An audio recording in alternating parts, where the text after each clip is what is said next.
नमस्ते लेडीज़, आप सब कैसे हो। जो भी प्रेग्नेंट महिलाएं मेरा ये वीडियो देख रही हैं उनको मैं आज बताना चाहती हूँ कि नॉर्मल डिलीवरी कैसे होती है।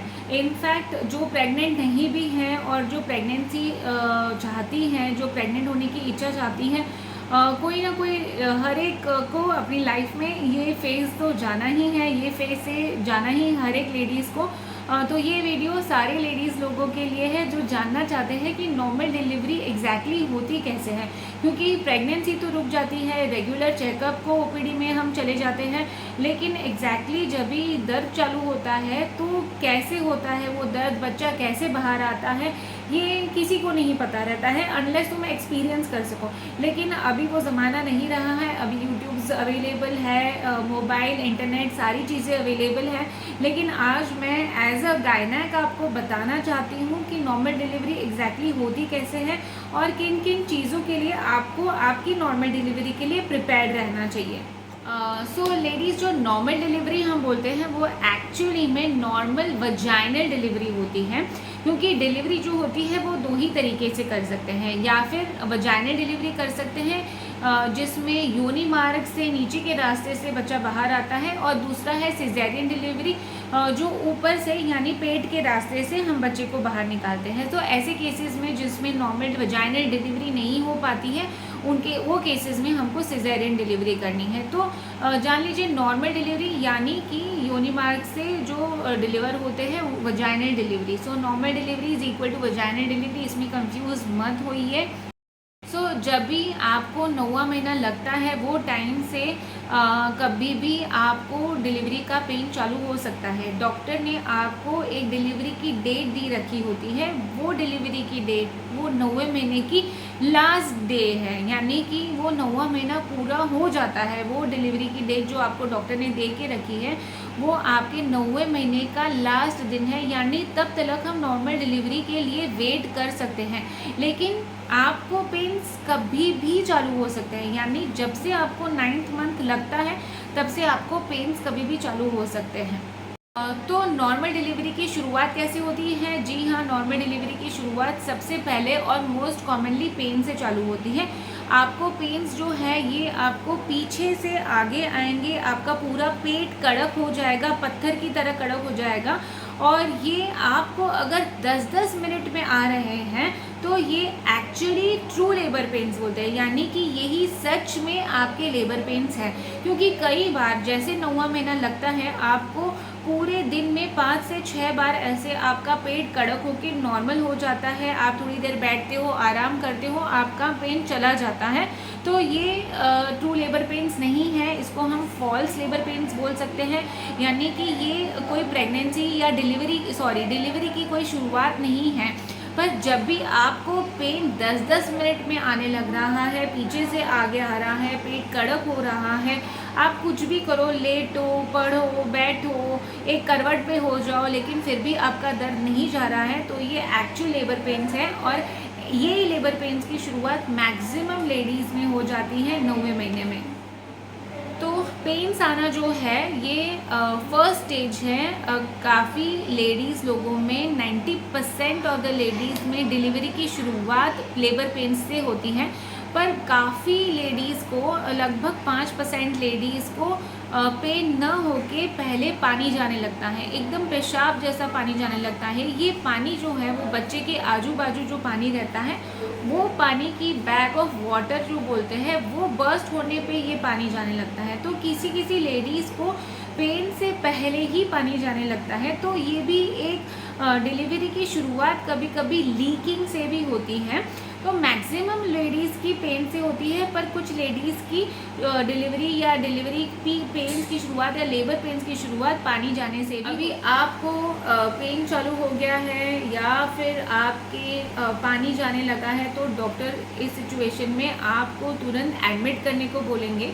एडमिट करते ही डॉक्टर आपका पल्स, ब्लड प्रेशर, बच्चे की धड़कन का पट्टी जिसको हम नॉन स्ट्रेस टेस्ट NST बोलते हैं, ये सारी चीज़ें करवाएंगे। आपको IV लाइन चालू करेंगे, क्योंकि प्रेगनेंसी में या लेबर में हाइड्रेटेड रहना बहुत ज़रूरी रहता है। आपको पानी की कमी की वजह से कोई तकलीफ़ ना हो, आपको डिहाइड्रेशन की वजह से मसल क्रैम्प्स ना हो, इसीलिए आईवी लाइन लगाई जाती है। आपको इनीमा दिया जाता है आपके लेबर पेन्स को बढ़ाने में, क्योंकि ऐसा बताया जाता है कि इनीमा देने से जो आंतड़ी होती है वो ज़्यादा स्टिमुलेट हो जाती हैं, और आंतड़ी को स्टिमुलेट होने से कभी कभी थैली भी अच्छे से स्टिमुलेट होके डिलीवरी का जो प्रोसीजर होता है वो थोड़ा फास्ट हो जाता है। तो आपको डॉक्टर इनीमा भी जैसे ही आप एडमिट होते हो ये सारी चीज़ें करते हैं।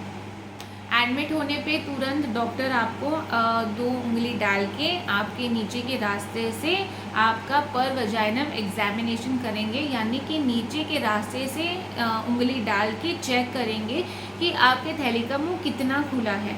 सो थैली के मुंह को खुलने में नॉर्मली कैसे जब भी आपकी प्रेगनेंसी रहती है तो थैली का मुंह एकदम से बंद ही रहता है, पर जैसे आपको दर्द की शुरुआत होती है थैली का मुंह थोड़ा सॉफ्ट होता है, थोड़ा पतला हो जाता है और थोड़ा थोड़ा खुलने लगता है। तो बंद से 2 सेंटीमीटर तक खुलने में कभी कभी 10 से 12 घंटे लग जाते हैं।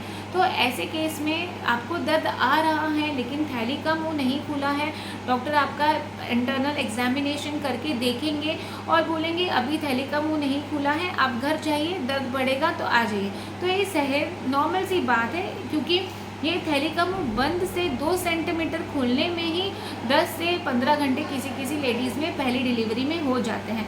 पर एक बार थैली का मुंह 2 सेंटीमीटर तक खुल गया तो 2 सेंटीमीटर से लेके 10 सेंटीमीटर जो कि फुल्ली होने में, यानी कि 10 सेंटीमीटर चाहिए बच्चे के सिर को बाहर आने के लिए, तो ये 2 सेंटीमीटर से 10 सेंटीमीटर का फासला जो है 6 से 8 घंटे में मैक्सिमम लेडीज़ को कवर हो जाता है। तो अगर जैसे ही आपका थैली का मुंह 2 सेंटीमीटर जितना खुला है तो डॉक्टर आपको कभी कभी इंजेक्शन लगा के जल्दी डिलीवरी करने की कोशिश करेंगे, या कुछ ऐसे इंजेक्शन्स देंगे जिससे आपको इन्फेक्शन ना हो, चलने को बोलेंगे, पेन्स एक साइड पे लेट के पेन्स को अच्छे से लेने को बोलते हैं। तो ये धीरे धीरे क्या होता है, थैली का मुंह धीरे धीरे खुलता है, जो बच्चा होता है उसका सिर नीचे की तरफ हर एक पेन से नीचे की तरफ सरकता है। तो ये धीरे धीरे बच्चे का सरकना होता है, बच्चा जो है उसका सिर जो है वो थैली के मुंह के ऊपर आके बैठेगा, थैली के मुंह के ऊपर प्रेशर डालता है और थैली का मुंह बच्चे के सिर के प्रेशर से पूरा खुल जाता है, और कुछ ही घंटों में पूरा 10 सेंटीमीटर जितना थैली का मुंह खुल जाता है, और जिसमें से बच्चा पूरा बाहर आ जाता है। पूरे प्रोसीजर के दौरान डॉक्टर आपके बच्चे के धड़कन 2-2 घंटे में इंटरनल एग्जामिनेशन करते रहेंगे और आपके बच्चे की धड़कन कंटिन्यूसली चेक करते रहेंगे।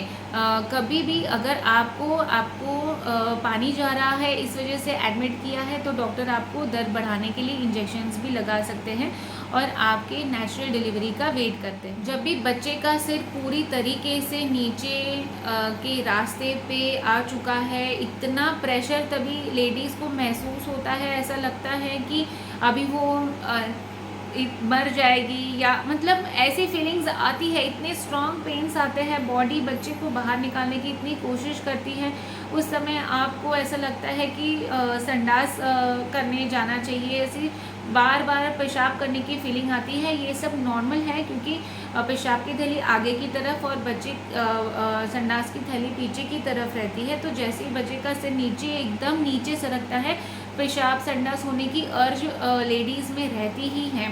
तो जैसे ही बच्चे का सिर एकदम से नीचे होता है तभी कभी कभी डॉक्टर पहली डिलीवरी में स्टिचेस लगाते हैं, कट लगाते हैं, सॉरी स्टिचेस नहीं, स्टिचेस बाद में लगाते हैं, कट लगाते हैं ताकि बेबी का हेड अच्छे से नीचे की तरफ ओपन हो जाए, रास्ता ओपन हो जाए और बच्चे का हेड इजीली बाहर आ सके। इसको ये कट को हम एपिज़ोटॉमी बोलते हैं। एक बार बेबी बाहर आ जाता है, जो नाड़ होता है उसको हम क्लैंप करते हैं दोनों साइड से और बीच में से वो कॉर्ड को कट करते हैं और बच्चे को हैंड ओवर कर देते हैं बच्चे के डॉक्टर के पास।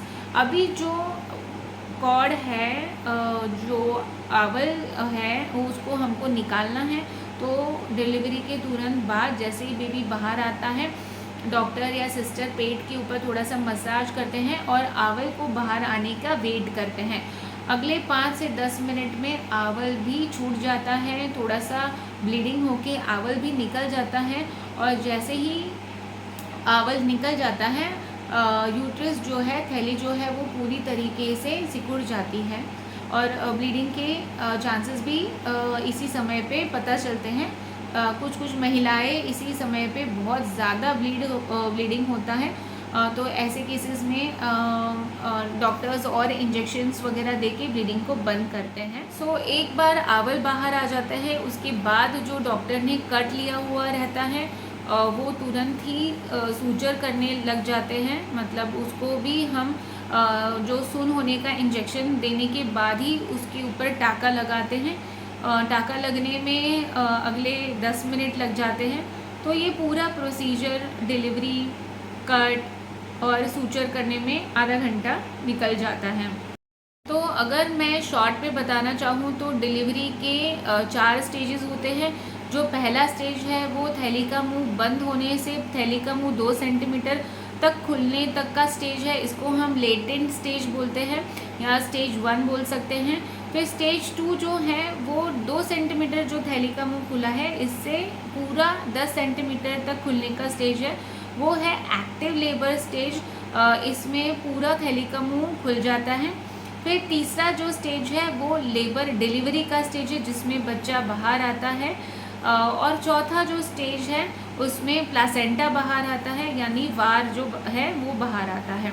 तो ये 4 स्टेजेस में नॉर्मल डिलीवरी की जो पूरा है वो 4 स्टेजेस में डिवाइड करके आपको मैंने बताया है इस वीडियो में। डिलीवरी का पूरा कंप्लीट डिटेल्स मैंने आपको इस वीडियो में बताए हैं। जैसे मैंने आसानी से आपको बता दिया है, लेकिन इतना आसान नहीं है नॉर्मल डिलीवरी होना। पेशेंट पे क्या बीत रही है वो तो खुद ही बता सकते हैं। मैंने नॉट एज अ डॉक्टर भी, पर मैं खुद एज अ मदर भी मैंने नॉर्मल डिलीवरी का पेन एक्सपीरियंस किया हुआ है, तभी मैं आपको ये बता सकती हूँ। लेकिन डिलीवरी के बाद जब हमारे हाथ में हमारा बेबी आता है तो हम वो सारे पेन्स भूल जाते हैं। जी हाँ, तो यही है पूरी जो नॉर्मल डिलीवरी, जो नेचुरल डिलीवरी है, जो हमको भगवान ने एक किरदार दिया है हमको इस एक नई जान को इस दुनिया में लेके आने के लिए, उसका हमको शुक्रिया करना चाहिए। और ये प्रोसेस को, ये प्रोसीजर को अच्छे से एंजॉय करके लेना चाहिए, विदाउट एनी स्ट्रेस लेना चाहिए। और अगर आपको मेरा ये वीडियो अच्छा लगा है तो मेरी वीडियो को लाइक कर दीजिए और आपके फ्रेंड्स के साथ मेरा ये वीडियो शेयर कर दीजिए। और अब आपने मेरे चैनल को सब्सक्राइब नहीं किया है तो मेरे चैनल को सब्सक्राइब कर दीजिए।